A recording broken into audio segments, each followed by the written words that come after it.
नई बहू माइका। अर्चना की अभी नई नई शादी हुई थी और आप सभी जानते हैं शादी के बाद हर लड़की अपने मायके जाती है। पर ये क्या, शांति के घर का तो रिवाज ही कुछ अलग था। अर्चना को ससुराल में आए 10 दिन से भी ज्यादा हो चुका था, पर अब तक शांति ने उसे अपने मायके जाने की इजाजत नहीं दी थी। ऐसे ही एक दिन अर्चना की माँ अर्चना को फोन करती है। अर्चना बेटा, तुझे अपना ससुराल इतना पसंद आ गया कि तू शादी के बाद पग फेरे की रस्म के लिए भी नहीं आई। ऐसा कुछ नहीं है माँ, मेरा तो बहुत दिल करता है आपसे मिलने का। दिल तो कर रहा है कि अभी उड़कर ही आ जाऊं, पर माँ जी है कि जाने ही नहीं दे रही। क्यों नहीं आने दे रही? अपनी सास को फोन दे, मैं खुद बात करती हूँ तेरी सास से। आखिर क्या वजह है जो वो तुझे पग फेरे की रस्म के लिए नहीं आने दे रही? अरे एक दिन की ही तो बात है। माँ, विवेक जी ने माँ जी से बात की थी इस बारे में, तो माँ जी बता रही थी कि अभी कोई नक्षत्र सही नहीं है, हमारा घर से निकलना अच्छा नहीं है। माँ जी कह रही थी कि वो दिन दिखवाएंगे पंडित जी से, और जिस दिन पंडित जी कहेंगे उसी दिन आप आना होगा। अब ये कौन सा नया बहाना है नक्षत्र का? खैर, अगर तेरी सास कह रही है तो होता होगा, पर अपनी सास से कहना जल्दी दिन दिखाए। पग फेरे की रस्म शादी के बाद तुरंत होती है, ना कि कुछ महीनों बाद। इतना बोलकर अर्चना की माँ फोन रख देती है। अर्चना चाय लेकर अपनी सास के पास जाती है और एक बार फिर शांति से डरते हुए मायके जाने की बात करती है। माँ जी, हमारी शादी को 10 दिन से भी ऊपर हो चुके हैं। बार बार माँ का फोन आ रहा है, पूछती हैं कि मैं मायके कब जाऊंगी। आप जरा जल्दी पंडित जी से बात कीजिए ना। अरे क्या मायका मायका कर रही है बहू? तुझे मायके क्यों जाना है? शादी के बाद लड़की का असली घर उसका ससुराल होता है, और तू तो आ गई ना अपने असली घर में। अब कौन से घर जाना है तुझे? पर माँ जी, आपने तो कहा था कि आप पंडित जी से बात करके बताएंगी। अरे बहू, वो तो जिस दिन तू घर में आई थी मैंने उस दिन तुझे कहा था। अब तो तेरी शादी को 15-20 दिन होने को है। अब तो कोई नई बहू थोड़ी ना रही है, अब तो तू घर के काम भी कर रही है। अब ना मायके जाने की बात मत किया कर, वैसे भी मायके जाकर करना क्या है? अब तक शांति अर्चना को बेवकूफ बना रही थी, पर आज तो शांति अर्चना को साफ साफ मायके जाने से मना कर देती है। बेचारी अर्चना कुछ नहीं कह पाती और चुपचाप वहां से चली जाती है। अब इसी तरह से 2 महीने बीत जाते हैं और एक दिन फिर अर्चना मायके जाने की बात करती है। माँ जी, अब तो 2 महीने हो गए हैं, मैं अब तक एक बार भी अपने मायके नहीं गई। एक बार मुझे मेरे मायके जाने दो ना, मैं एक दिन में वापस आ जाऊंगी पक्का। अरे बहू, तू तो 5 साल के छोटे बच्चे की तरह जिद करती है। यहाँ मेरे घुटने के दर्द नहीं जा रहे और तुझे मायके जाना है। पर माँ जी, ये मेरा जोड़ों का दर्द। तेरे मायके जाने की बात ना बहू हम बाद में करेंगे, फिलहाल तो अभी तुम मेरे लिए दवाई ला दे और थोड़ी चाय बना दे। चाय नहीं पीना, आज सर में दर्द हो रहा है। ये बुढ़ापे का दर्द जीना नहीं देगा मुझे। ठीक है माँ जी, अभी लाती हूँ। बेचारी अर्चना मुंह बनाकर वहां से चली जाती है, पर अपनी सास को कोई जवाब नहीं दे पाती। अब समय यूं ही बीतता है और देखते ही देखते 6 महीने बीत जाते हैं। अर्चना की शादी को 6 महीने हो गए थे, पर अब तक वो एक बार भी अपने मायके नहीं गई थी। धीरे धीरे अर्चना का अंदर का गुस्सा बाहर आने लगता है। ऐसे ही एक दिन अर्चना गुस्से में अपनी सास से कहती है, माँ जी, आज मेरी तबीयत ठीक नहीं है, मुझसे खाना नहीं बन पाएगा। विवेक जी से बोलिए कि बाहर से कुछ ले आए, वैसे भी घर में हम 3 ही तो जन है। अरे बहू, तेरी तबीयत ठीक नहीं थी तो मुझे बता देती, मैं खुद बना लेती। सीधा सीधा क्यों नहीं कहती कि तेरा बाहर का खाने का मन है? ऐसे अच्छी बात है, कभी कभी बाहर का खा लेना चाहिए। मेरा भी बहुत मन कर रहा है। जरा विवेक को फोन लगा, मैं बात करती हूँ विवेक से, मेरी बात नहीं टालेगा। शांति की ये बात सुनकर अर्चना विवेक को फोन करने ही लगती है कि उसी समय अर्चना की माँ का फोन आ जाता है और एक बार फिर अर्चना की माँ उसे घर आने के लिए कहती है। पर हर बार की तरह इस बार भी अर्चना बहाने मारकर फोन काट देती है। अरे बहू, तूने फोन क्यों काट दिया? मेरे सामने ही बात कर लेती। और अपनी माँ पर इतना नाराज क्यों होती है? वो माँ है तेरी। बुढ़िया, मैं नाराज अपनी माँ से नहीं, तुझसे हूँ। मन नहीं था माँ जी मेरा, क्योंकि माँ जब भी फोन करती है घर आने की बात करती है, और आप तो मुझे कहीं जाने देने से रही। अरे बहू, इतनी भी बुरी नहीं हूँ मैं। हर समय ना ताने मत मारा कर मुझे। अगर तेरा अपने घर वालों से मिलने का इतना ही दिल करता है तो वीडियो कॉल कर लिया कर उनको। अरे तू फोन पर भी तो देख सकती है, आजकल टेक्नोलॉजी का जमाना है, फिर घर क्यों जाना? इतना बोलकर शांति मुस्कुराती हुई वहां से चली जाती है। शांति का ये रवैया देखकर अर्चना का गुस्सा और भी ज्यादा बढ़ जाता है। वो अब अपनी सास को सीधा करने का प्लान बना लेती है और रात को जब विवेक घर आता है तो अर्चना विवेक को कमरे में बंद कर देती है और विवेक को उसका खाना भी कमरे में ही देती है और खुद अपनी सास के साथ खाने के लिए बैठ जाती है। अरे विवेक आ गया खाना लेकर? अच्छा बहू, तूने विवेक को फोन तो कर दिया था ना? खैर ये सब छोड़, अच्छा किया तूने जो फटाफट खाना भी लगा दिया। अब जल्दी से विवेक को बुला ले, सब साथ में बैठ कर खाएंगे। रहने दीजिए ना माँ जी, आज हम दोनों साथ में खाना खा लेते हैं। विवेक जी कमरे में ही खा रहे हैं। क्या? वो कमरे में खा रहा है? अच्छा, चलो भाई, जैसी उसकी मर्जी। थक गया होगा मेरा बच्चा। अब दोनों सास बहू साथ में बैठकर खाना खाती हैं। अगली सुबह फिर से अर्चना विवेक को जल्दी ऑफिस भेज देती है और शांति विवेक को देख भी नहीं पाती। अब इसी तरह से रात को फिर से विवेक घर आता है और अर्चना विवेक को कमरे में बंद कर देती है। पिछले 2 दिनों से शांति ने विवेक को देखा ही नहीं था। अब वो अर्चना से कहती है, अरे बहू, विवेक कहाँ है? कमरे से बाहर ही नहीं आता और सुबह भी मेरे कमरे से बाहर निकलने से पहले ऑफिस चला जाता है। हाँ माँ जी, क्योंकि मैंने उन्हें कमरे में बंद कर रखा है। क्या? तूने मेरे बेटे को कमरे में बंद कर रखा है? तेरा दिमाग तो खराब नहीं हो गया? तू मेरे बेटे से मुझे दूर रखना चाहती है? अभी अभी उसे कमरे से बाहर निकाल। 2 दिन हो गए मैंने अपने बेटे को देखा ही नहीं। माँ जी, 2 दिन से आपने अपने बेटे को नहीं देखा तो आप इतना गुस्सा हो रही हैं। मैंने अपनी माँ को पिछले 6 महीने से नहीं देखा। अर्चना की बात सुनकर अब शांति समझ जाती है कि अर्चना ने विवेक को कमरे में क्यों बंद किया है।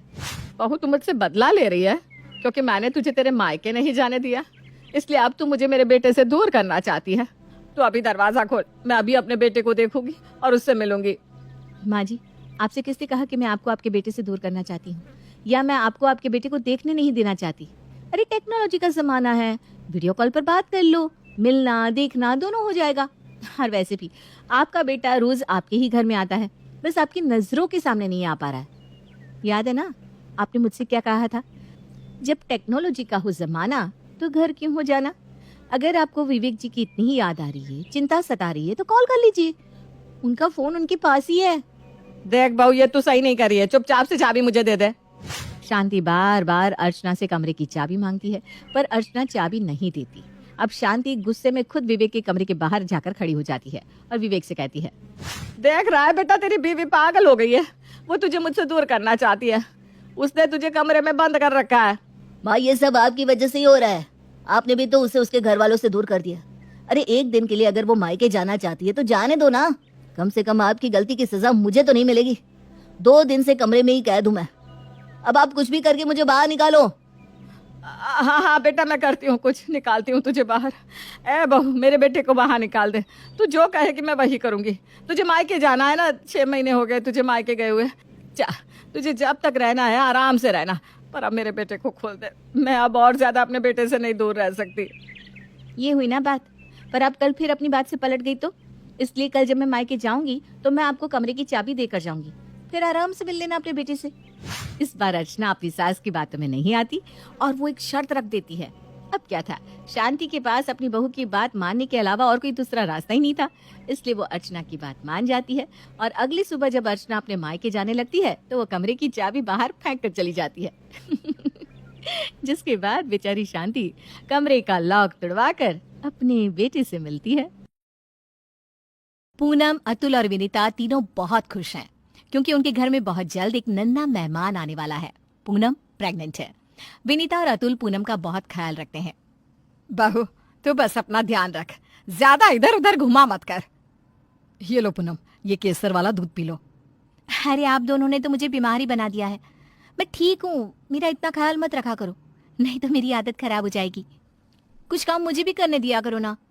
काम करने के लिए तो पूरी जिंदगी पड़ी है, अभी तुम सिर्फ आराम करोगी। तीनों बात कर ही रहे थे, तभी वहां पर उनकी एक पड़ोसन आरती आ जाती है। अरे आरती, आओ आओ, बहुत दिनों बाद आई हो। कहो कैसे आना हुआ? विनीता बहन, मुझे जैसे ही पूनम के बारे में पता चला मैं आपको बधाई देने आ गई। पूनम बहू बहुत अच्छी है, देखना आपके यहाँ चांद जैसा बेटा ही होगा। आंटी जी, आप कैसी बात कर रहे हो? हमें कोई फर्क नहीं पड़ता। लेकिन अतुल बेटा, बेटा तो बेटा ही होता है, उसी से तो वंश चलता है। अब मेरे घर में जब से मेरा पोता आया है ना, तब से मेरा परिवार पूरा हो गया। आप कुछ नहीं चाहिए ऊपर वाले से। आंटी जी, किस जमाने में जी रही हो आप? बेटी भी तो हमारे ही वंश का हिस्सा होती है और अब दुनिया में ऐसा कोई काम नहीं है जो बेटियां नहीं कर सकती। आरती लड़कों के गुण बताकर वहां से चली जाती है। इसी तरह समय बीतता है और पूनम एक बहुत ही प्यारी बेटी को जन्म देती है, जिसे पाकर सभी बहुत खुश होते हैं और बड़े ही प्यार से उसका नाम रखते हैं पाखी। पाखी अब धीरे धीरे बड़ी होने लगी। अतुल ने उसका एडमिशन बहुत बड़े स्कूल में करा दिया। ये बात उनकी पड़ोसन और मोहल्ले वालों को पता चलती है तो आरती विनीता के घर जाकर उनसे बात करती है। अरे अतुल, तुमने अपनी बेटी का एडमिशन इतने बड़े स्कूल में क्यों कराया है? किसी भी छोटे मोटे स्कूल में एडमिशन करा देता। क्यों आंटी, मैं अपनी बेटी को महंगे स्कूल में पढ़ा सकता हूँ। पाखी मेरी बेटी नहीं, मेरा बेटा है। वो बात नहीं है बेटा। देख, मुझे पता है तू अच्छा कमाता है, लेकिन बेटियों पर इतने पैसे खर्च करना अच्छी बात नहीं है। आरती, कितनी छोटी सोच है तुम्हारी। हम कभी भी बेटों बेटियों में फर्क नहीं करते। अगर पाखी बेटा होती तब भी हम उसे इसी स्कूल में पढ़ाते। मेरी पाखी बेटी नहीं, बेटा ही है। विनीता बहन, तुम तो फिजुल में गुस्सा हो रही हो। आखिर बेटी ही तो है, कल को पराए घर जाना है तो उसकी पढ़ाई तुम्हारे काम थोड़ी ना आएगी। मेरी पाखी पराए घर जाएगी जरूर, लेकिन वो पराई नहीं है, इससे घर की बेटी है। और वैसे भी बेटी बेटा दोनों बराबर होते हैं। तुम सब तो एक ही बात लेकर बैठ गए हो कि बेटी बेटा एक समान होते हैं। एक समान नहीं होते, फर्क होता है दोनों में। और एक ना एक दिन मैं ये साबित जरूर कर दूंगी, और फिर आपको ये मानना पड़ेगा कि आपकी पाखी बेटा नहीं, बेटी ही है। आरती वहां से चली जाती है। ऐसे ही समय बीत गया और पाखी कब बड़ी हो गई पता ही नहीं चला। उसने अपना स्कूल तो खत्म कर लिया था, अब वो किसी बड़े कॉलेज में एडमिशन लेना चाहती थी। मॉम डैड, आप मेरा एडमिशन बहुत बड़े कॉलेज में करवाना प्लीज। मेरे 12वीं में मार्क्स भी बहुत अच्छे आए हैं। तुम जो कॉलेज कहोगी उसी में तुम्हारा एडमिशन होगा। आखिर तुम मेरी बेटी नहीं, बेटा हो। डैड, आप मुझे बार बार बेटा मत कहा करो ना। मैं बेटी ही हूँ, और बेटी रहकर भी मैं वो सब कर सकती हूँ जो एक बेटा कर सकता है। और हाँ बेटा, तुम्हें स्पोर्ट्स में भी तो इंटरेस्ट है ना? Cricket mom, cricket. मुझे क्रिकेट खेलने का बहुत शौक है। जानती हूँ बेटी, तुम अपने स्कूल की क्रिकेट टीम की कैप्टन भी थी। तुम्हारे सारे शौक ना बेटों की तरह ही है, इसीलिए तो तुम हमारी बेटी नहीं हो बल्कि बेटा हो। मॉम, क्रिकेट बेटियों को भी पसंद होता है। जरूरी नहीं अगर मुझे क्रिकेट में इंटरेस्ट है तो मैं बेटे की तरह हूँ। मैं आपकी बेटी हूँ।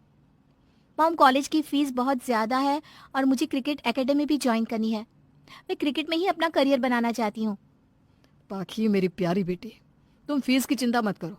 तुम जो चाहो वो कर सकती हो, हम तुम्हारा साथ देंगे। डैड, आप कितने अच्छे हैं। आप मेरा कितना ख्याल रखते हैं। Thank you so much. अच्छा, आप बस डैड को ही थैंक यू कहोगी। Love you mom.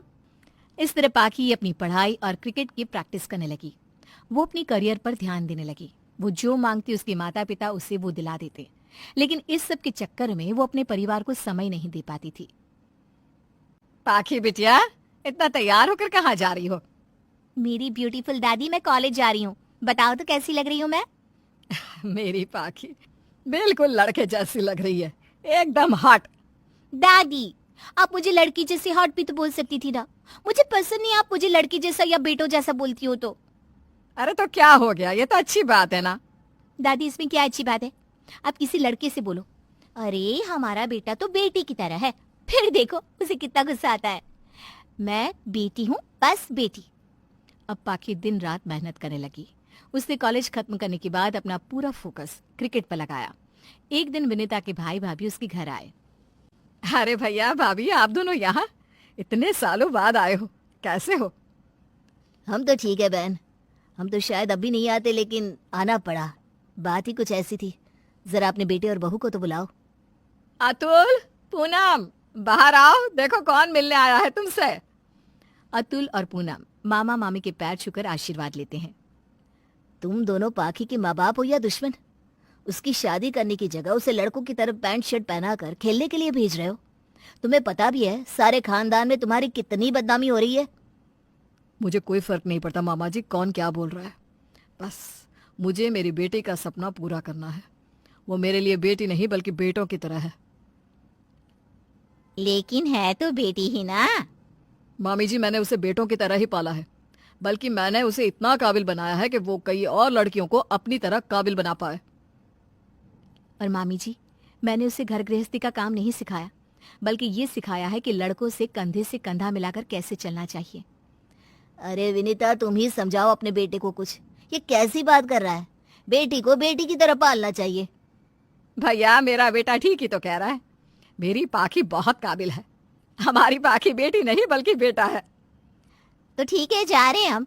तुम्हारे पड़ोसी भी तुम्हें समझा समझा के हार गए, लेकिन तुमने किसी की भी नहीं सुनी। विनीता के भाई भाभी गुस्से में वहां से चले जाते हैं उसकी जाते ही पाखी वहां पर शोर मचाते हुए आ जाती है। मॉम डैड, आखिरकार आपका सपना पूरा हो गया। हुर्रे, ये। अरे उछलती कूदती रहेगी या कुछ बोलेगी भी? माँ, मेरा इंडिया विमेन क्रिकेट टीम में सिलेक्शन हो गया है और मेरा पहला मैच साउथ अफ्रीका के साथ है। पाखी की बात सुनकर सभी की आंखों में आंसू आ गए। अब अतुल ने पूरे मोहल्ले और रिश्तेदारों में लड्डू बांटे और बस तब से पाखी ने अपने सपनों की उड़ान भरना शुरू कर दिया। उसने अपने अच्छे प्रदर्शन से सभी का दिल जीत लिया। उसने कई सारे अवार्ड भी जीते और कुछ ही दिनों में कैप्टन भी बन गई। एक दिन पाखी अपना सामान लेकर घर से बाहर जा रही थी कि तभी वहां आरती आ गई। अरे पाखी बेटा, कहीं जा रही हो क्या? हाँ आंटी जी, वो क्या ना, पाखी का अगला मैच ऑस्ट्रेलिया में है, तो हम पाखी को एयरपोर्ट छोड़ने जा रहे थे। लेकिन आंटी जी, आप इतनी परेशान क्यों है? कुछ हुआ है क्या? पूनम, मेरे इकलौते पोते ने मुझे और मेरे बहू बेटे को घर से निकाल दिया है। मेरी बहू तो मेरे बेटे को मायके लेकर चली गई और मैं दर बदर की ठोकरें खा रही हूँ। अरे तो आप टेंशन क्यों ले रही है? आप हमारे घर में रह सकती हो, हमारा घर बहुत बड़ा है। क्यों दादी? हाँ, पाखी ठीक कह रही है। आरती अपनी दुख भरी कहानी सबको सुनाती है और सबसे कहती है, विनीता बहन, याद है मैंने तुमसे कहा था कि मैं तुम्हें साबित करके रहूंगी कि बेटा बेटी एक समान नहीं होते, और तुम्हारी पाखी बेटी ही है, वो बेटों की तरह नहीं बन सकती। आज ये साबित हो गया। वो कैसे? पाखी बेटों के जैसी नहीं है, बल्कि बेटों से बढ़कर है। अच्छा ही है जो वो एक बेटी है। अगर बेटों की तरह होती ना तो शायद ऐसी ना होती जैसी अब है। आरती दादी, मैं भी तो सबसे यही कहती हूँ कि मैं सिर्फ बेटी ही हूँ, बेटों जैसी नहीं हूँ। आप ठीक कह रही हो आंटी, मेरी पाखी बेटी है, मेरी प्यारी बेटी।